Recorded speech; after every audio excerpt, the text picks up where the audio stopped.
Welcome to another deep dive, everyone. And today we're going to be talking about AI. Specifically, we're going to be taking a look at this company, DeepSeek, coming out of China.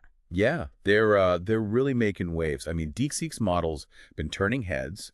They've managed to create something that's going toe to toe with some of the biggest names in AI, and they're doing it, well, on a much smaller budget. Yeah, and that's kind of the crazy part about all this, right? Like, we've been going through all this research, CNBC, The Economist, all these sources, and they all agree, like, DeepSeek is pulling this off while using, well, less advanced hardware than a lot of these American companies. Like, it kind of turns the whole idea of, like, what innovation means in AI on its head, Yeah, you know? you're absolutely right. I mean, think about it. They're using like these dumbed down chips compared to what, say, OpenAI has access to, but still managing to get these incredible results. It's wild. So tell me a little bit more about DeepSeek. Like, where did they come from? So DeepSeek is actually part of this Chinese hedge fund, right?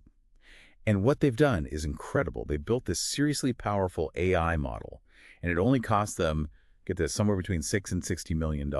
That's it. Yeah, it's a drop in the bucket compared to the billions that, say, Google or OpenAI have poured into their AI projects. Okay, so how is that even possible? I mean, doesn't the US have that ban on exporting, like, the really advanced chips to China? Right. The U.S. has that export ban on the top of the line chips, the H100s. Yeah. And that might be part of what pushed DeepSeek in this direction. Like, they kind of turned that restriction into an advantage. So they're not using the best chips, but they're still getting better results than some companies that are. Exactly. It really makes you think about those export restrictions, right? Like, how effective are they really? Yeah, and speaking of questioning those restrictions, wasn't there someone, I think, who was calling for the US to rethink its whole approach because of all this? Oh, yeah. David Sachs, they call him the AI czar sometimes. He's been pretty vocal about it. He's arguing that the U.S. might actually be slowing down its own progress by trying to hold China back. Whoa, that's a bold statement. So, like, he's saying these restrictions are actually hurting American innovation. Well, that's kind of his point. Like, he's saying by trying to slow down China, the U.S. is basically pushing them to find ways around those restrictions, which could end up with them, leapfrogging ahead. And it's not that simple, of course. There's a whole lot of geopolitics mixed in there. For sure. This is definitely not black and white, it seems like. Yeah. And then there's this whole other layer of, like, speculation that's been going around. Some analysts are saying that DeepSeek's parent company, that hedge fund, might have been, like, stockpiling those advanced chips, like hoarding them before the ban even went into effect. Whoa, wait, are you serious? Like a secret stash of super chips? That's the rumor going around. I mean, it's just speculation at this point.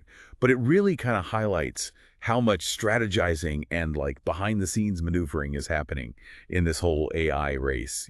Totally. And on top of all of that, DeepSeek decided to go, open source with their model. That's a big difference from companies like OpenAI, who are, like, super secretive about their code. What does that mean for, like, people actually being able to use this technology? That's a really interesting question, right? Because with open source, anyone can use it. It could completely democratize access to these powerful AI tools, right? Like, you could have startups, researchers, even just regular people using DeepSeek's model without needing, tons of money or resources. So this is completely different from how, like, OpenAI is doing things then. Yeah, with their closed source approach, they basically control who gets to use it. OpenAI is very much like, this is our tech, we decide.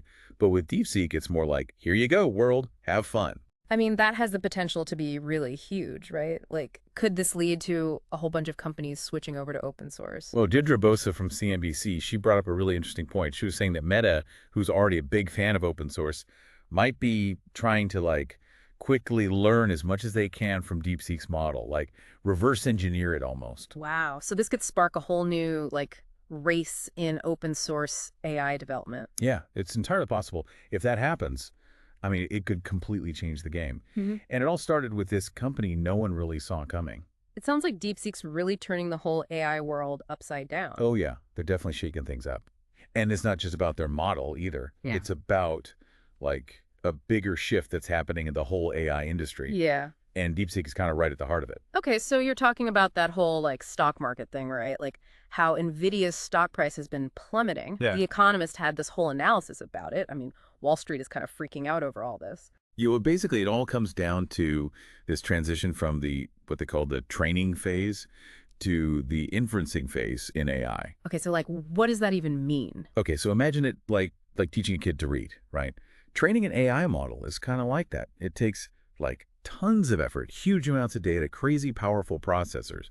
But once that kid, learns to read, then they can use that knowledge to understand anything, right? Yeah, so that's the inferencing phase, like when the AI can actually, start doing something useful with all that knowledge. Exactly. And as the AI industry kind of moves away from that training phase and focuses more on the inferencing part, the demand for those like massive GPU clusters that NVIDIA makes, that could drop. So that's why the market's freaking out. They think companies like Nvidia might not be the like titans they used to be. Yeah, the market kind of overreacts to everything, especially with something as new and like constantly changing as AI. Sure. But there's this analyst, Tavis McCourt from Raymond James. He made a really good point. He basically said, look, AI is still a baby, right? We're in the super early stages here. There are going to be a lot of surprises along the way, a lot of twists and turns. No one really knows what's going to happen. So basically, trying to pick the winners and losers in AI right now is like, I don't know, betting on a horse race before the horses have even like left the starting gate. Yeah, pretty much. McCourt was basically saying, don't put all your money on one horse just yet. It's way too early to say who's going to win this race. That makes sense. Okay, so zooming out a bit, where do you think all this is headed? I mean, DeepSeek is kind of pointing towards this future where AI is more accessible, more affordable. What could that look like? That's the big question, isn't it? If these AI tools become more widespread, who knows what could happen? We could see this huge explosion of new applications and like crazy innovations in, I don't know, healthcare, education, even art and music. Wow, so like AI-powered doctors diagnosing diseases or AI tutors helping kids learn. Exactly. It could completely change how we live and work. But of course, there's always another side to the Oh, coin. yeah, for sure. Like, what about the risks? I mean, haven't we all seen those sci-fi movies where AI, like, takes over the world? It's always smart to be a little cautious, right? Yeah. Especially with any powerful technology. But I think it's important to remember that AI is just a tool. Yeah. It's up to us, how we choose to use it. That's what will decide whether it's a good thing or a bad thing. I like that. It's not the AI itself, it's how we use it. So we need to be having these conversations about the good and the bad, the benefits and the risks. Exactly. We need to be talking about ethics, bias, the impact on jobs, all of that. And we need to make sure everyone's voice is heard in those conversations, not just, the tech giants or the governments. This whole conversation has been really eye-opening. I gotta say, DeepSeek has really kind of thrown a wrench into the whole AI machine, hasn't it? It'll be interesting to see where things go from here. Yeah, so kind of taking stock of everything we've talked about today, it seems like DeepSeek has really flipped the script on how we think about AI, right? Not only with their model, but with the whole shifting landscape of the industry. It's kind of like they've shown everyone, you don't need to be this huge company with billions of dollars to make a real difference in AI. Yeah, and going open source, that's like a huge statement. It really opens up the whole conversation about like who gets to use AI, how it gets developed. Yeah. Maybe this could even spark a new era of like collaboration and sharing in the field. That'd be pretty amazing to see. Yeah. But we're talking about some potential downsides too, right? Like what happens if everyone has access to these powerful AI tools? Could that like shake things up in other industries too? Oh, absolutely. Imagine like a small startup, right?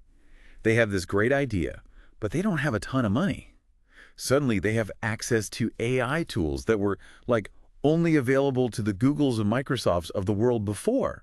That's huge. It could totally level the playing field. Yeah, that could be a game changer for a lot of industries. But what about like the risks? I mean, we've all seen those movies where AI like becomes self-aware and decides it doesn't need humans anymore. Okay, yeah, the whole like AI taking over the world thing, I get it. It's a scary thought. But I think it's important to remember AI is just a tool, right? Like a hammer can be used to build a house or, break a window. All depends on the person using it. That's a good way to put it. It's not the AI itself that's good or bad, it's how we use it. So we need to be like really thoughtful about all this, talking about the ethics, the potential problems, all that. Definitely. We need to be having those conversations about, bias in AI, how it could affect jobs, the whole ethical side of things. And we need to make sure everyone's involved in those conversations, not just the big tech companies. This has been a really interesting conversation. I got to say, DeepSeek's really like kicked open the door to a whole new world, and we don't even know what's on the other side yet. It's true. This is like uncharted territory. Yeah. And it's not just about DeepSeek. It's about like what they represent. Hmm. This shift in power, the potential for anyone to like create groundbreaking AI. It's exciting, but yeah, it's also a little bit scary. Well, that about wraps up our deep dive today. We covered a lot of ground from DeepSeek's, surprise success to the stock market freakout and, the bigger picture of where AI might be headed. What's your final takeaway for our listeners? Like, what should they be thinking about as they, go about their day? I'd say, take a look around. Think about how AI is already a part of your life. Maybe you're using it without even realizing it. And then think about how it might change things in the future. Okay. Your job, your community, the whole world. It's coming, whether we're ready or not. I think that's a great point. This AI revolution, it's not some far off thing. It's happening right now. And we Mm. all have a role to play in making sure it, leads to a better future for everyone. Couldn't have said it better myself. Oh. We're all in this together, right? This is a huge moment in history. The decisions we make today about AI, they're going to shape the world for generations to come. And on that note, we'll wrap things up here. Thanks for joining us for another deep dive. We'll catch you next time.